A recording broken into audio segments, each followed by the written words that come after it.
Guys, with me again, yung ating new Jaja, no edit, no filter, just me. So, for today's video, so ayan, nabasa nyo na may title, Bakit Kailangan Mo Abutin ang Pangarap Mo?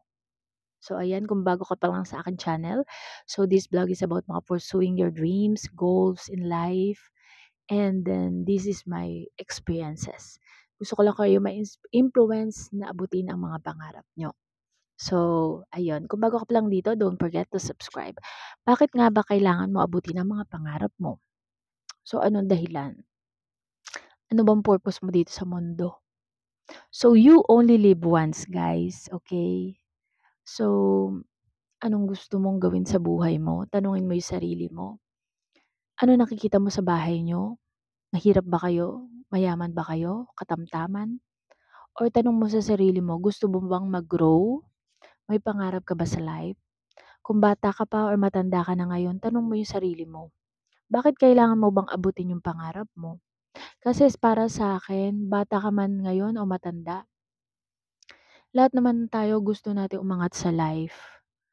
And hindi naman natin gugustuhin na hanggang dito na lang tayo. Kahit halimbawa hindi ka katapos ng pag-aaral, gusto natin umangat. Siyempre may mga kanya-kanya tayong pangarap na gustong abutin.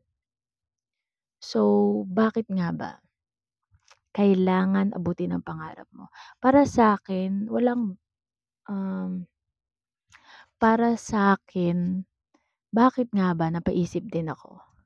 Kasi gusto ko magkaroon ng maginhawang buhay, yung future family ko, and yung mga magulang ko, and gusto ko maging maginhawa yung self ko.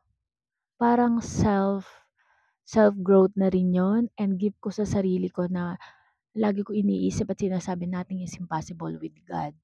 Tutulungan niya tayo sa lahat ng problema, sa lahat ng struggle sa buhay. Basta magpursige lang tayo at mag-take ng risk. Basta kasama natin si God sa lahat ng mga plans natin and ask guidance for Him. Mararamdaman nyo at bibigyan niya kayo ng vision sa mga pangarap nyo. Okay? Isipin mo, kapag wala kang ginawa para sa sarili mo at sa pangarap mo, anong mangyayari in the future? Wala, di ba? Lalo 'pag tumanda ka na, aasa ka lang kahit kanino, magiging kawawa ka. Gusto mo ba 'yun? 'Di ba hindi? So, tanungin mo nga yung sarili mo, bakit kailangan abutin ang pangarap mo? So, ngayon, napaisip ka, 'di ba? Magsimula ka na ngayon, abutin ang mga pangarap mo. Tanungin mo sa sarili mo, ano ba yung pangarap ko? Ano ba yung gusto ko? Ako dati nun, nasubukan ko na lahat. Magtinda, magtapsilogan, ihaw-ihaw, magsari-sari store. Hindi ako patok kasi hindi ako magaling sa pagluluto. Sa pagtitinda naman, okay lang. Gusto ko rin yon yung pag-iihaw. Alam mo, end of the day, kahit subukan mo lahat, may stop yon. Pero darating ka sa point na mapupunta ka dun sa gusto mo talaga at magaling ka. Hintayin mo lang yon at huwag kang susuko, sinasabi ko sa'yo. Kaya dapat ngayon pa lang abutin mo na, magsimula ka na.